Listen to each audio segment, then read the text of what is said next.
Seguimos estudiando esta mañana el libro de Efesios, esta tremenda carta del apóstol Pablo, donde nos presenta la grandeza de la salvación que tenemos en Cristo Jesús. Y realmente, hermanos, es un tremendo privilegio poder estudiar esta carta y compartir el estudio con ustedes. Espero que este tiempo de meditación, investigación del texto, sea algo que pueda enriquecer sus vidas y animarles a seguir estudiando la Biblia en esta manera a su cuenta. Vamos a orar esta mañana, vamos a pedir al Señor que Él nos pueda ayudar, darle gracias por las riquezas espirituales que tenemos en este libro y la oportunidad de estudiarla juntos. Vamos a orar. Padre amado, gracias por acompañarnos, gracias que tu Espíritu obra en nosotros, Él nos da hambre espiritual, Él genera en nosotros el deseo de entender tu palabra.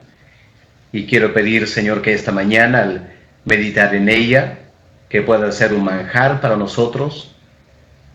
Padre, que pueda, por un lado, despejar dudas en nuestras mentes, pero al mismo tiempo, Señor, llevarnos a mayores profundidades. Danos a entender, Padre, tu mente. Que podamos entender, Padre, cómo tú has planeado nuestra salvación. Porque, Padre, en este mundo enfrentamos muchos pensamientos humanos y anhelamos que nuestras mentes sean renovadas con tu pensamiento. Así que, Padre, instrúyenos, te pedimos, en tu palabra y por tu Espíritu Santo. En el nombre del Señor Jesús. Amén. Amén. Hermanos, esta mañana vamos a estudiar dos versículos del capítulo 1, versículos 8 y 9. Y lo tenemos en la pantalla y podemos leerlo. Dice que hizo, hablando de Cristo, que hizo sobreabundar para con nosotros en toda sabiduría e inteligencia, dándonos a conocer el misterio de su voluntad, según su beneplácito, el cual se había propuesto en sí mismo. Ahora, lo primero que tenemos que luchar por entender aquí son los pronombres. Porque pueden ver en ese pasaje que no hay ninguna referencia ni a Dios el Padre ni a Dios el Hijo. Así que, ¿cómo interpretamos todo esto? Recordemos que el pasaje del versículo 13 al versículo 14 tiene una estructura trinitaria. Vemos en primer lugar las bendiciones espirituales que provienen de Dios el Padre, versículo 3 al versículo 6. Versículo 7 al versículo 12 tenemos las bendiciones espirituales que vienen de Dios el Hijo. Y finalmente, versículos 13 y 14, las bendiciones espirituales que vienen de Dios el Espíritu Santo. Así que del versículo 7 en adelante, la persona principal es Dios el Hijo. Ahora, verso 7 dice, en quien, y esa frase, en quien, se refiere al amado, que está al fin del verso 6, así que claramente es el Señor Jesús, ¿no es cierto? Así que vamos colocando los nombres para que sea más clara el sentido del apóstol Pablo. En Cristo tenemos redención por su sangre, la sangre de Cristo. El perdón de pecados, según las riquezas de su gracia. ¿Qué hizo sobreabundar? ¿Quién hizo? Se supone el Señor Jesús, que hizo sobreabundar para con nosotros en toda sabiduría e inteligencia. Ahora viene lo complicado. Dándonos, se supone que está hablando de Cristo todavía, Cristo dándonos a conocer el misterio de su voluntad, según su beneplácito, el cual se había propuesto en sí mismo, de reunir todas las cosas en Cristo. Ahí aparece Cristo ahora. Así que, si Cristo está en versículo 10, la frase anterior que termina verso 9 el cual se había propuesto en sí mismo de reunir a todas las cosas en Cristo, tiene que ser Dios el Padre entonces. ¿Ok? Dios el Padre se había propuesto en sí mismo reunir todas las cosas en Cristo. Entonces, si el cual se había propuesto en sí mismo es Dios el Padre, ¿será que según su beneplácito también es Dios el Padre? Y dándonos a conocer el misterio de su voluntad, también Dios el Padre. ¿Cuándo cambia? Es la pregunta. Versículo 7 claramente es Cristo. En Cristo tenemos redención por su sangre. Todo eso es Cristo, es el sujeto de la acción. El perdón de pecados. La frase de transición es la última del versículo 7. Según las riquezas de su gracia. Ahora, ¿gracia de quién? ¿De Dios el Hijo o de Dios el Padre? Cabe la posibilidad que ahí es la gracia de Dios el Padre.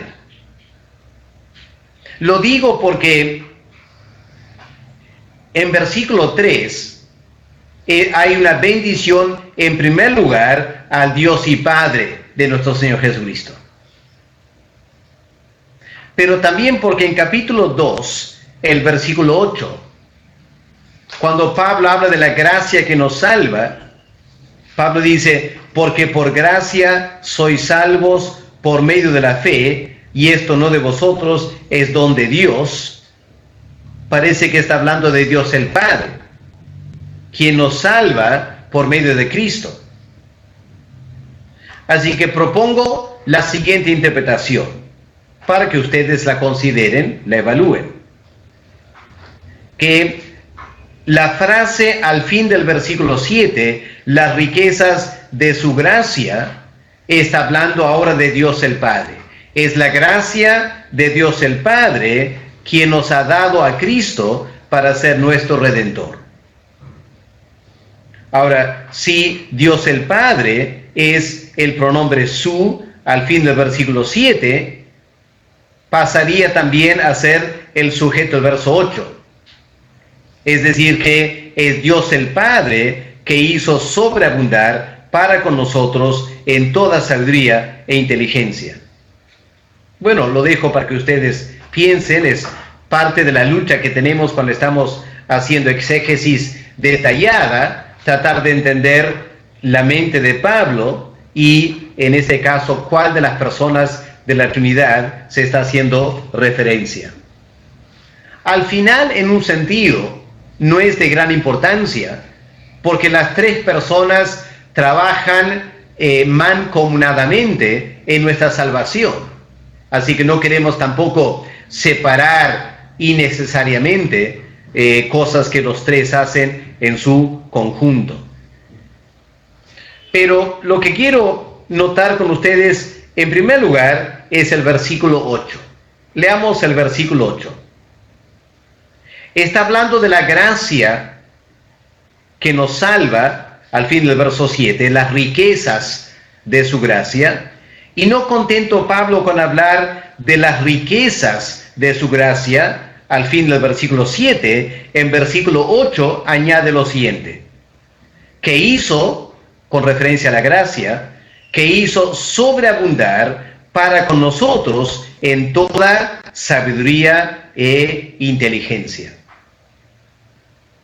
Me parece que este versículo 8 nos da ciertas luces acerca del obrar de Dios.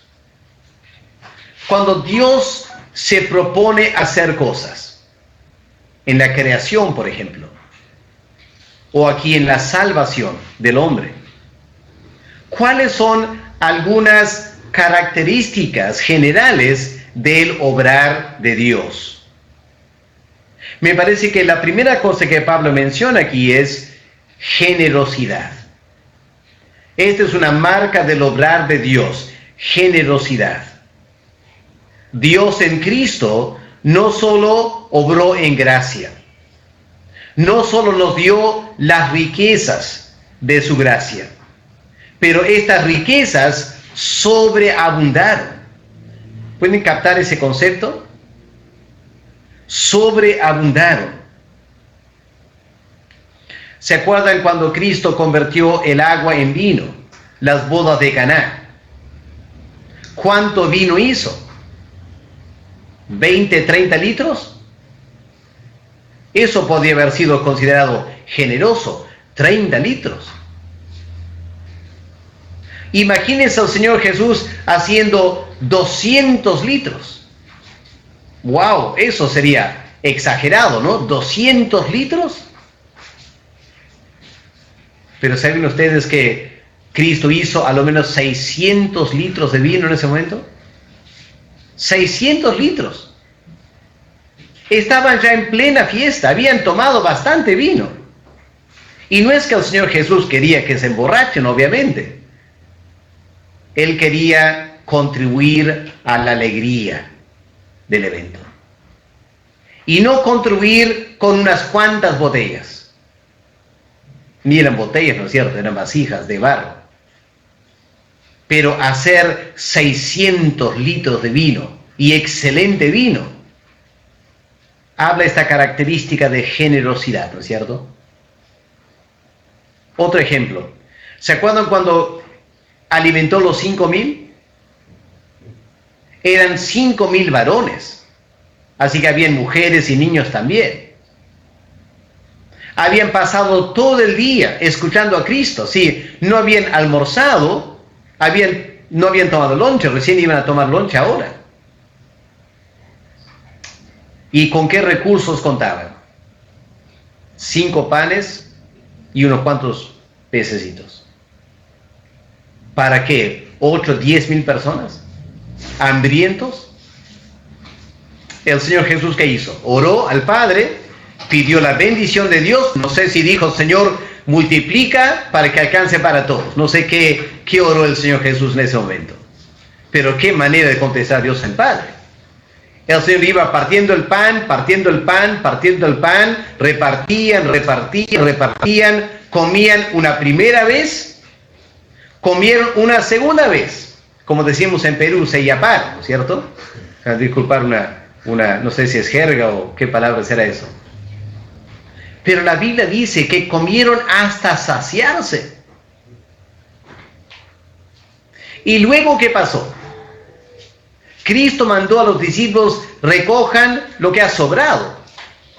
Y recogieron 12 canastas. ¿Qué dice eso, hermanos? Que cuando Dios obra en generosidad. Esta es una característica de Dios. Ahora pensemos en la creación.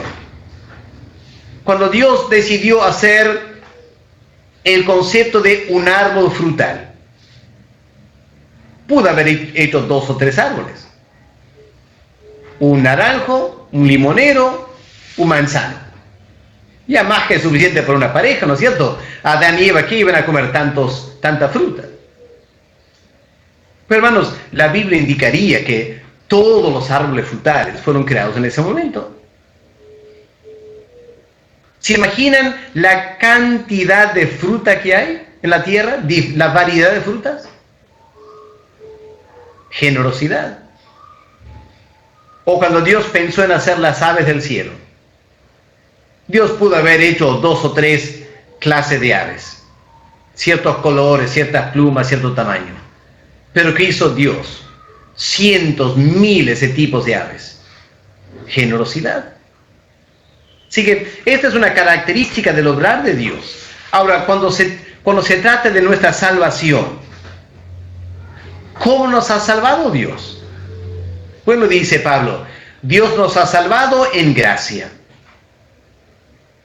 Porque al igual que los demonios, ningún ser humano merecía ser salvo. Que Dios haya salvado 2, 3 mil seres humanos, mucho más que demonios, así que generosamente. Pero la Biblia dice que Dios ha salvado, su propósito es salvar un número tan grande que en Apocalipsis dice que ni se puede contar. De miles, de millones, de seres humanos. Hermanos, la gracia de Dios es no solo rica, es una gracia que sobreabunda. La palabra en griego aquí significa tirar alrededor de, perizosos. Peri es alrededor de.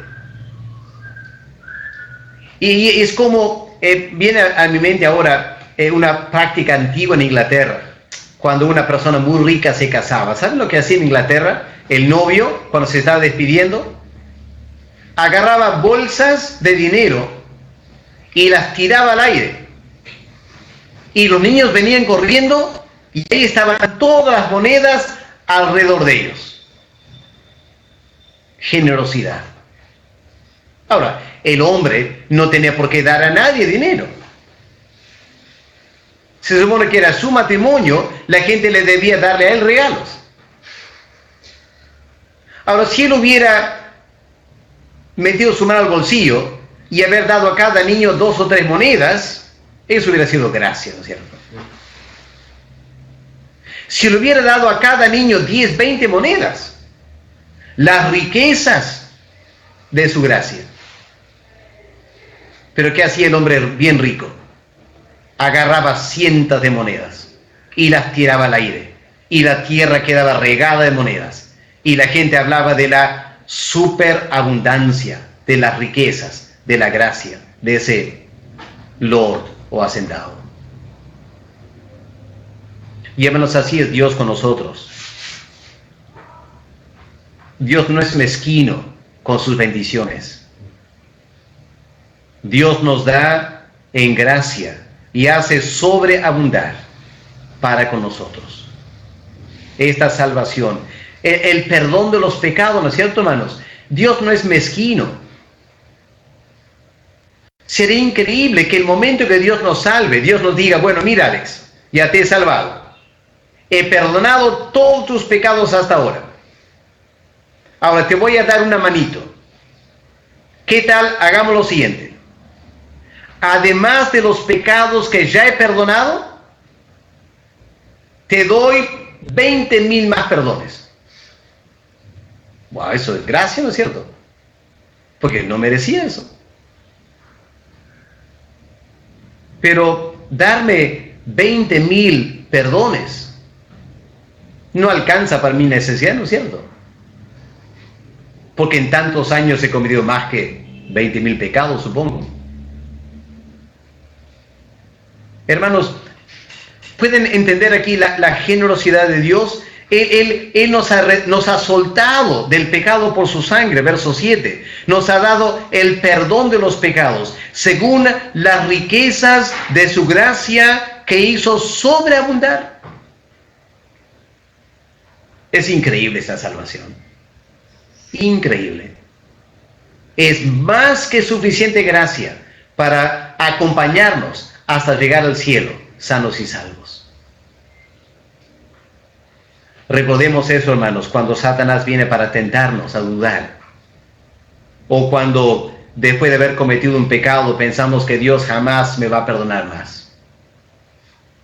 Recuerda, hermanos, la sobreabundancia de la gracia, del perdón de Dios en nuestra salvación.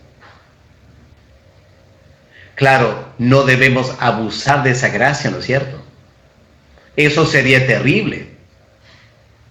¿Se imaginan niños recogiendo monedas del piso y luego gritando al Lord, insultándole porque no le dio más? ¿Y quejándose que era un mal hombre? Sería sumamente indigno, ¿no es cierto? No hagamos algo así con Dios. Debemos alabar y bendecir su nombre, porque Él hizo sobreabundar para con nosotros su gracia. Pero noten las 2 palabras que vienen al fin del verso 8, que complementan esto. Porque ahora vemos otra característica del obrar de Dios. No solo generosidad, sino también sabiduría e inteligencia. O sea, todo lo que Dios hace, lo hace sabiamente. ¿Se acuerdan cuando María va al Señor Jesús en la boda de Caná y le dice al Señor: Señor, se acabó el vino. ¿Se acuerdan lo que Cristo dijo? Palabras chocantes a primera vista. Mujer, ¿qué tienes conmigo? Mi hora no ha llegado. ¿Por qué le dijo Cristo eso? Bueno, habían varias razones, no tengo tiempo para los detalles, pero indudablemente un factor es que para María el momento para hacer el vino era ese momento en que había necesidad.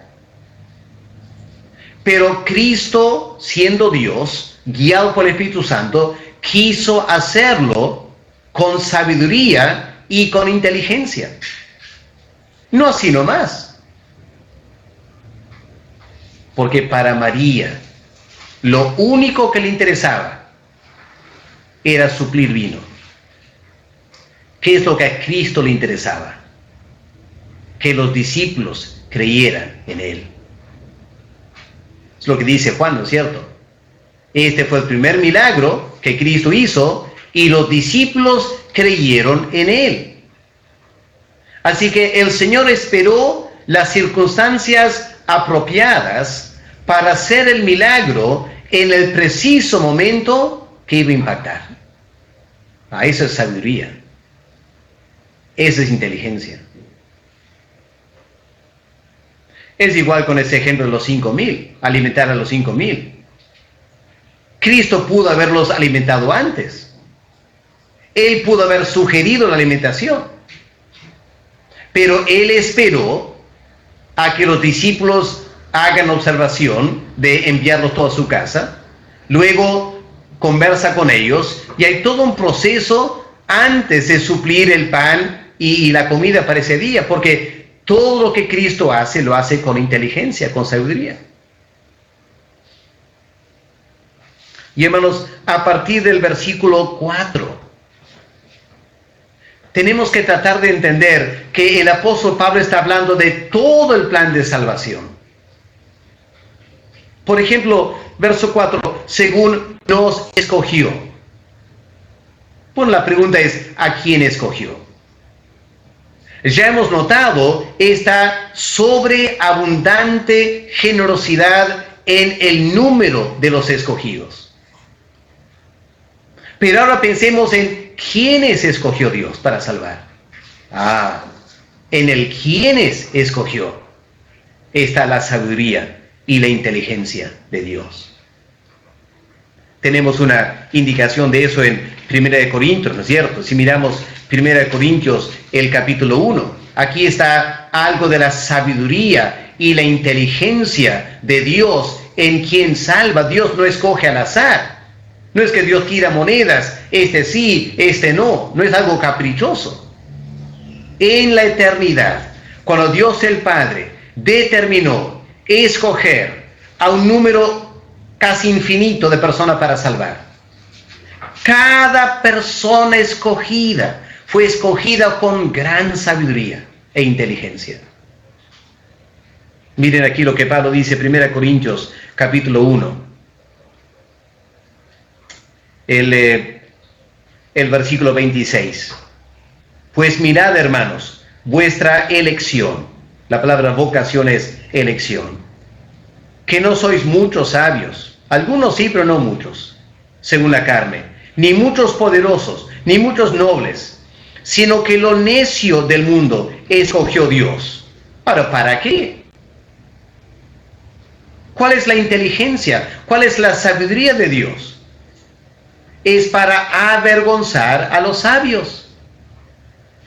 O sea, cuando Dios estaba escogiendo a quienes salvar, no solo estaba escogiendo a quienes salvar, estaba escogiendo salvarles a ellos para lograr otras cosas también. Dios es multifacético.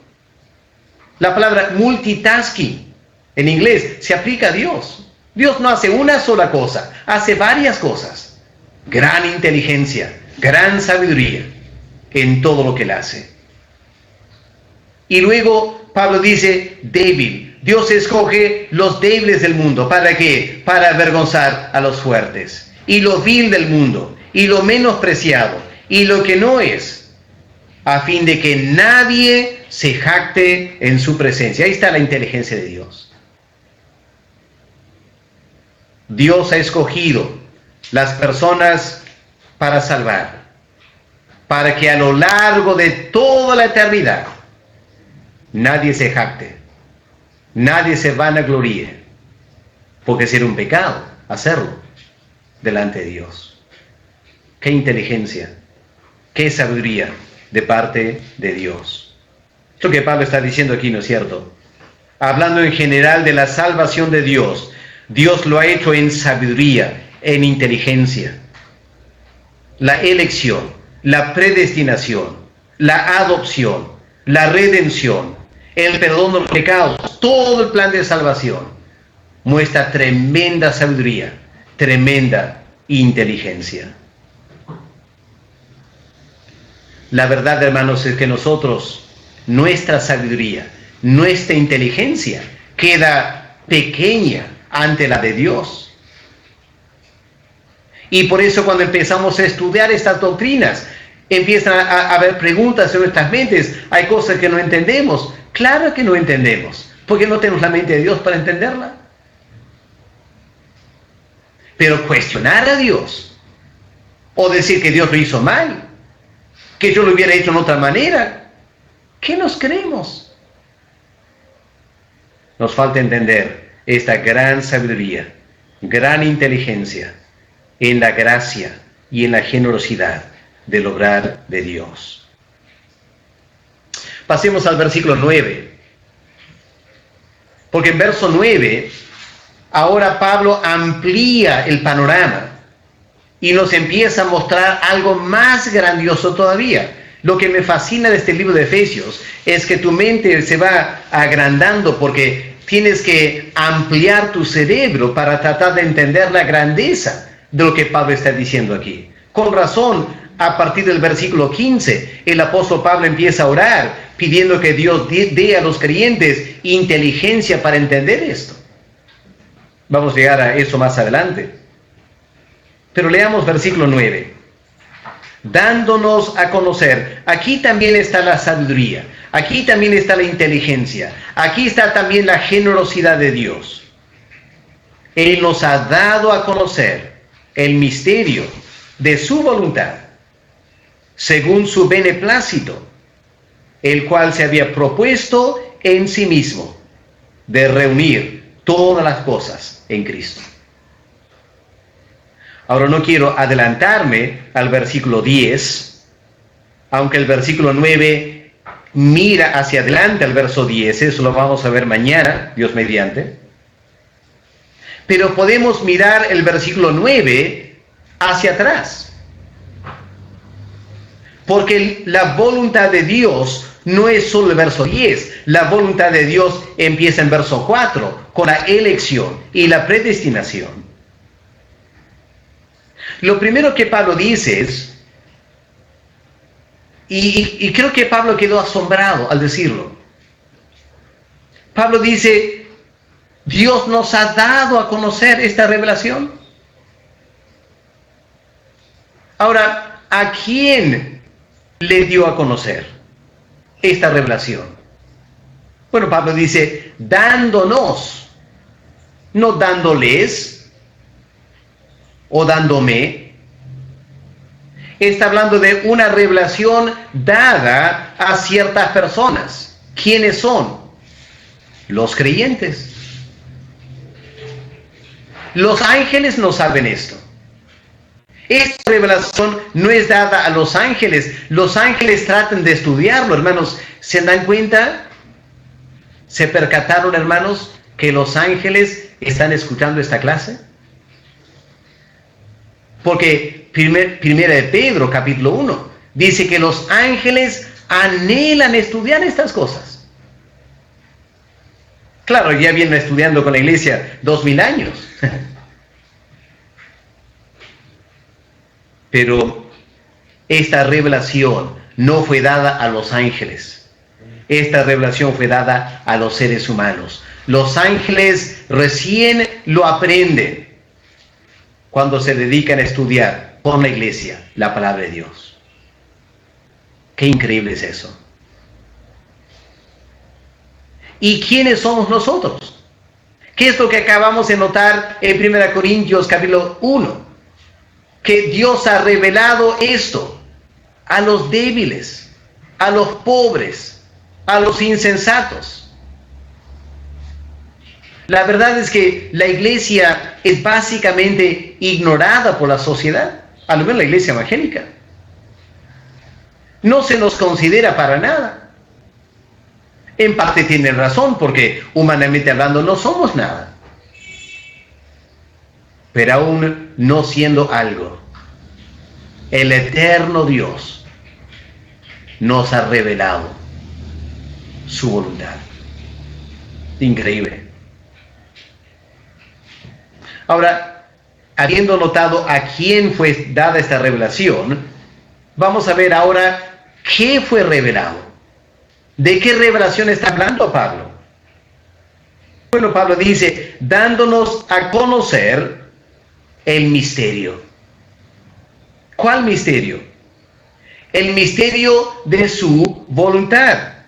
¿Cuál voluntad? Según su beneplácito, el cual se había propuesto en sí mismo.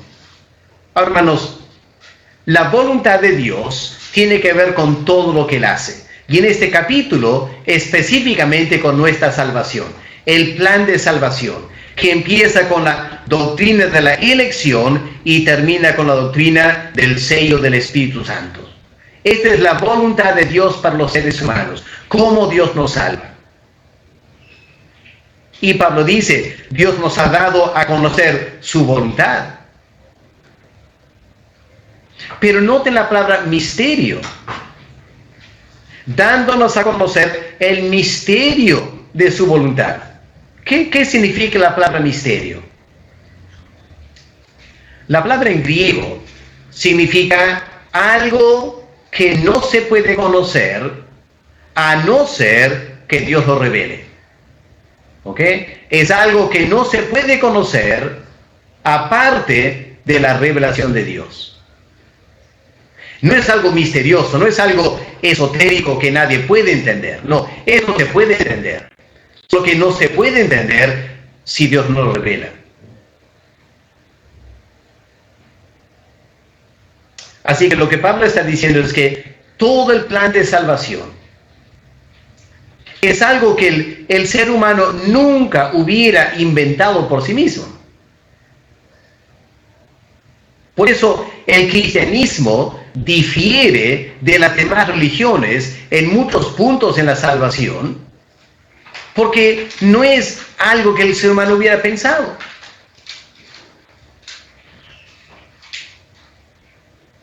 Pero Dios, dice Pablo, nos ha dado a conocer este misterio. Ahora, yo no sé si podemos captar esto, hermanos, pero Dios no tenía por qué revelar el capítulo 1 de Efesios. Hermanos, nosotros no necesitamos saber la elección de Dios. ¿Acaso es necesario saber esa doctrina de la elección? No, no es necesario saber. Simplemente podíamos haber escuchado el Evangelio, hubiéramos respondido al Evangelio, hubiéramos sido salvos y ni enterados de esta doctrina hasta llegar al cielo. Era perfectamente posible que Dios nos salve sin revelarnos la elección. Dios también nos pudo haber salvado sin revelar la predestinación. Hermanos, hasta la adopción era necesario, imprescindible, que Dios nos revele que Él nos está adoptando formalmente para ser sus herederos. No, no era necesario. Yo sé que es normal, ¿no es cierto? Si vamos a adoptar un niño, lo normal es que el niño se entere. Pero no es necesario. El niño no firma un documento. El que firma el documento es el padre y las autoridades. Pero el padre revela al niño: hijo, te estoy adoptando, tú vas a ser mi heredero. Le explica, ¿no es cierto?, al niño. No es necesario, pero lo hace. Nosotros pudiéramos haber vivido toda la vida cristiana sin saber que somos herederos de Dios, sin saber que Él nos ha adoptado como sus hijos. Habríamos sentido algo de poder hablar con Dios con cierta libertad, pero más de ese sentir general no hubiéramos sabido nada si Dios no hubiera revelado a través del apóstol Pablo el plan de Dios de adoptarnos. Todo el plan de salvación, hermanos, es un misterio. Y parte de esta riqueza de la gracia de Dios es no solo salvarnos, sino enseñarnos cómo nos salva. Nos da a conocer, nos revela el misterio de su voluntad en cuanto a la salvación. Y todo se basa en dos cosas: su beneplácito, lo que le place a Él hacer, y su propósito, el cual Él se había propuesto en sí mismo. Noten, hermanos, dos cosas que brillan por su ausencia en versículo 9. Dos factores que Dios no toma en cuenta. Aquí no hay ninguna referencia a nuestra necesidad. Pablo no dice, dándonos a conocer el misterio de su voluntad por nuestra necesidad y por su beneplácito. No, nuestra necesidad no entra aquí. Dios no lo hace porque necesitamos saber estas cosas, porque, como acabo de decir, no necesitamos saber estas cosas. Pero la segunda cosa que brilla por su ausencia aquí es nuestra petición. Pablo no dice, dándonos a conocer el misterio de su voluntad porque le habíamos pedido. No, nadie le pidió a Dios. Él espontáneamente nos hizo conocer su voluntad. Esa es la gracia de Dios, hermanos. La grandeza de Dios. Que de la eternidad Dios planificó esta salvación. Y aunque nunca se nos ocurrió preguntarle, y no es necesario saber, Dios nos ha revelado el misterio de su voluntad, de cómo nos salva. Todo lo que Él está pensando hacer en salvarnos. Él nos ha revelado eso. No lo ha revelado a los ángeles, pero sí a nosotros. Y la pregunta es ¿por qué? ¿Por qué? Ahora, Pablo no lo dice aquí, pero hay que leer y conocer toda la Biblia para captar una idea. Pero, hermanos, hay dos razones por las cuales Dios nos ha revelado su misterio. En primer lugar, porque somos sus amigos. Juan 15, la palabra de Cristo a los discípulos. Ya no los llamo siervos, sino amigos. Porque el siervo no sabe lo que el amo está haciendo. Los ángeles son siervos. Yo sé que nosotros también somos siervos. Debemos tener la actitud de siervos. Pero Dios nos trata como amigos. ¿Se acuerdan el amigo de Dios, Abraham? Y porque Abraham era su amigo, Dios le reveló a Abraham lo que Él iba a hacer con Sodoma. Y porque Dios nos trata como sus amigos, Él nos revela la grandeza de su plan de salvación. Pero en segundo lugar, Dios nos revela estas cosas porque somos sus hijos. ¿Y eso qué tiene que ver? Es que Dios no quiere hijos inmaduros. Él quiere hijos que van madurando. Aunque no lo creamos, hermanos, y aunque sea tan difícil aceptarlo como cierto, estamos destinados a reinar con Cristo. Según 1 Corintios 5 y 6, estamos destinados a juzgar al mundo con Cristo. Hermanos, Dios tiene para nosotros cosas increíbles en la eternidad. Nuestro tiempo en la tierra es una formación. Y Dios quiere formarnos para que seamos personas maduras, con profundidad de criterio, entendimiento espiritual, mentes desarrolladas, empezando a entender la mente de Dios, preparándonos para reinar con Cristo por toda la eternidad.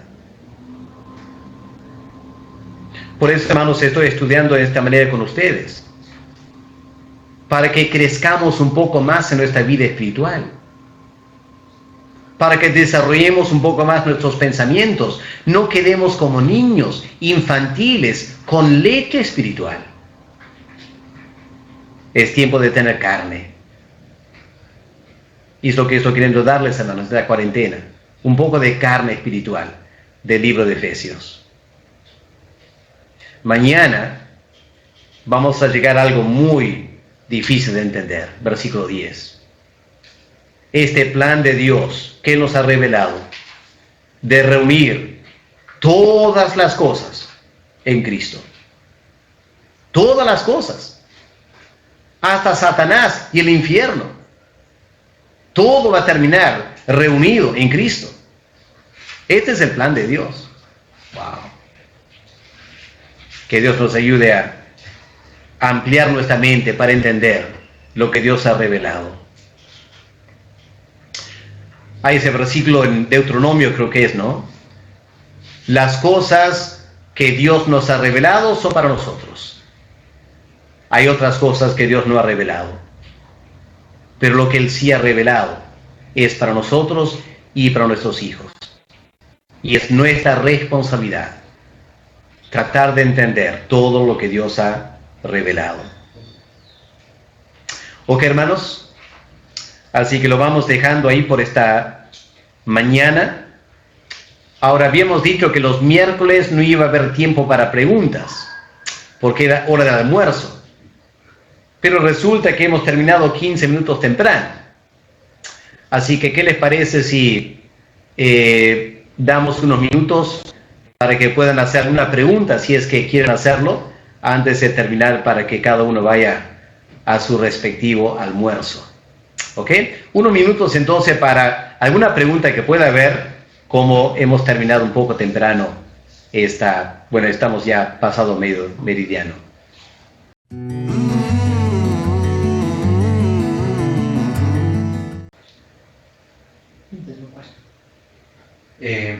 Gaby Saciga Villanueva pregunta, dice, gracias Pastor Alex por la enseñanza.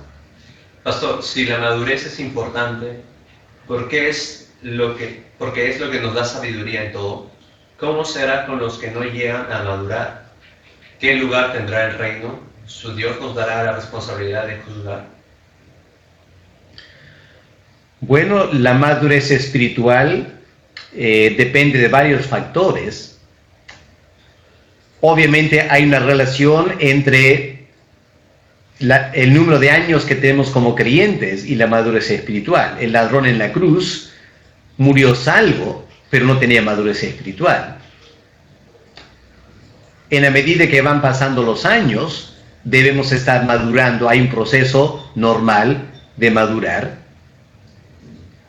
Lamentablemente, algunos creyentes no maduran a un ritmo normal, o porque hay pecados en sus vidas que están impidiendo el crecimiento espiritual, o porque hay una falta de responsabilidad en estudiar seriamente la Biblia. Por esas dos cosas Dios un día nos va a juzgar. Pero aunque maduremos todo lo que podamos, nunca alcanzaremos la madurez aquí en la tierra que necesitamos para el cielo o para la nueva creación. Así que Dios tendrá que perfeccionar lo que solo empieza aquí en la tierra. Pablo dice en 1 Corintios 13, ahora en la tierra en parte entendemos, en parte conocemos. y Pablo como apóstol hablando. Creo que en la eternidad, las posiciones que vamos a ocupar de gobernar o de juzgar, no tanto dependerá de la madurez espiritual, sino de nuestra responsabilidad por la falta de haber madurado bien. O sea, lo que Dios va a juzgar es nuestra actitud, nuestro comportamiento. Que si bien es cierto, esas cosas afectan nuestra madurez, pero no es la madurez el criterio de Dios, sino nuestra falta de compromiso con crecer y madurar. Eso es lo que le va a incomodar a Dios. Y seremos juzgados por eso. Pero más bien, tomémoslo por el otro lado. Tomémoslo como un desafío para nosotros, aprovechar bien este tiempo de cuarentena y después también para que el resto de los años que tengamos en la tierra sean bien invertidos en crecimiento espiritual. Creo que eso es lo más importante para nosotros. Sara Rojas Ramón. Pastor, si ya Dios eligió a quienes salvar, entonces nuestro esfuerzo por hacer la voluntad de Dios sería en vano si no fuéramos elegidos. Gracias por su respuesta. Bueno, como esta mañana estudiamos Daniel capítulo 4 y vimos el caso de ese rey Nabucodonosor, que Dios lo juzgó y le dio una mente de animal. Dios le había dicho de antemano que no vas a ser restaurado hasta que reconozcas que hay un Dios en el cielo que es soberano. Pero la pregunta es, teniendo una mente de animal, ¿cómo iba a poder reconocer a Dios?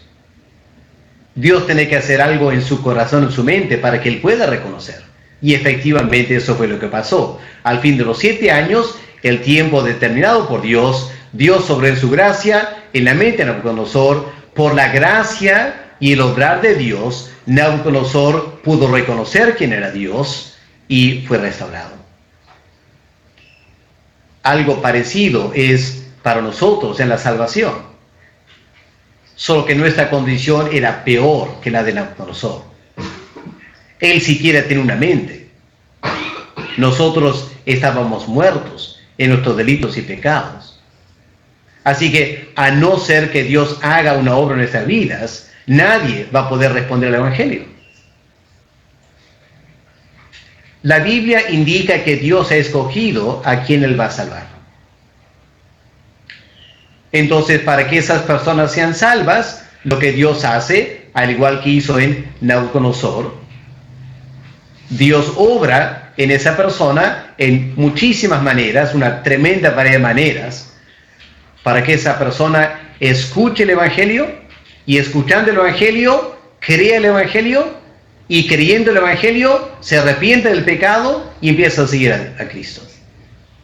Ahora, ¿cómo es que lo puede hacer? Por la gracia de Dios. Ahora, ¿qué de aquellos que no responden? Algunos dirían, pero no pueden responder porque la gracia no ha obrado en sus corazones. Es cierto.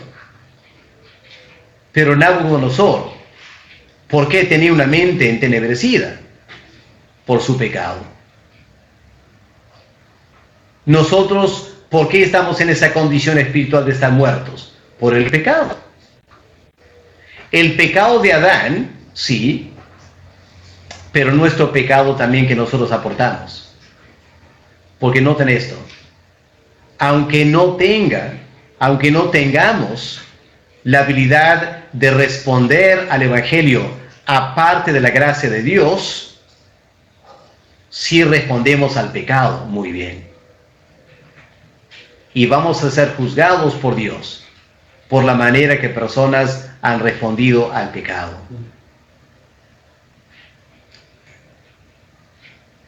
En el día del juicio final, Apocalipsis capítulo 20, los libros serán abiertos y cada uno será juzgado según sus obras. Dios va a juzgar a los pecadores por sus pecados. Ellos tienen plena conciencia de lo que están haciendo. no van a ser juzgados por no responder al Evangelio. Van a ser juzgados por los pecados que cometen. Y esos pecados que cometen, los cometen queriendo pecar. Porque mientras están en la tierra y alguien se acerca y les invita a dejar el pecado para venir a Cristo, no quieren. No quieren.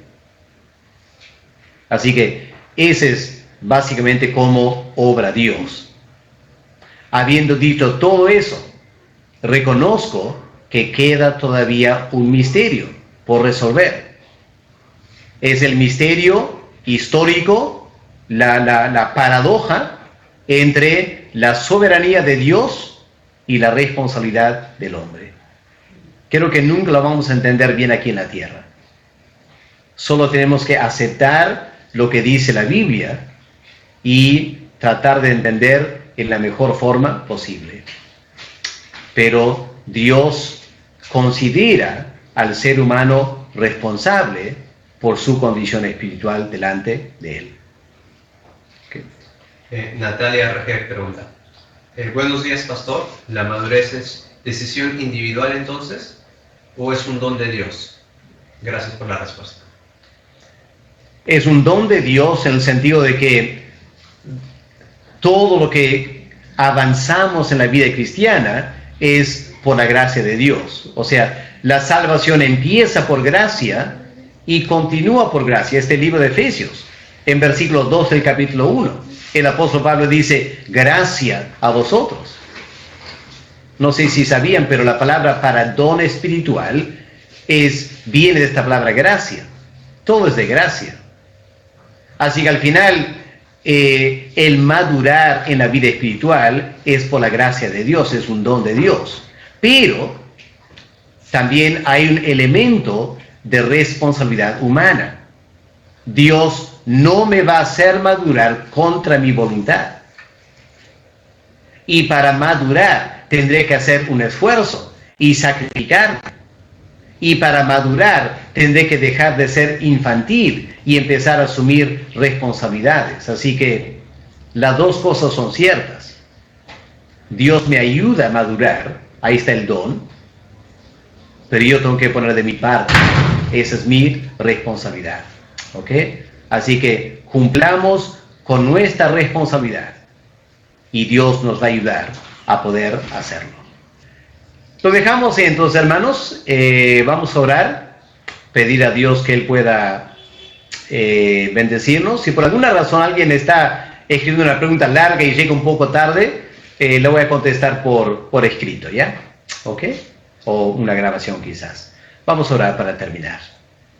Padre amado, gracias por la profundidad, la altura, la anchura, la grandeza de tu amor para con nosotros. Esta gracia que ha sobreabundado con inteligencia, con sabiduría, no haciendo cosas al azar, sino que cada cosa que tú haces, Padre, muestras la grandeza de tu mente.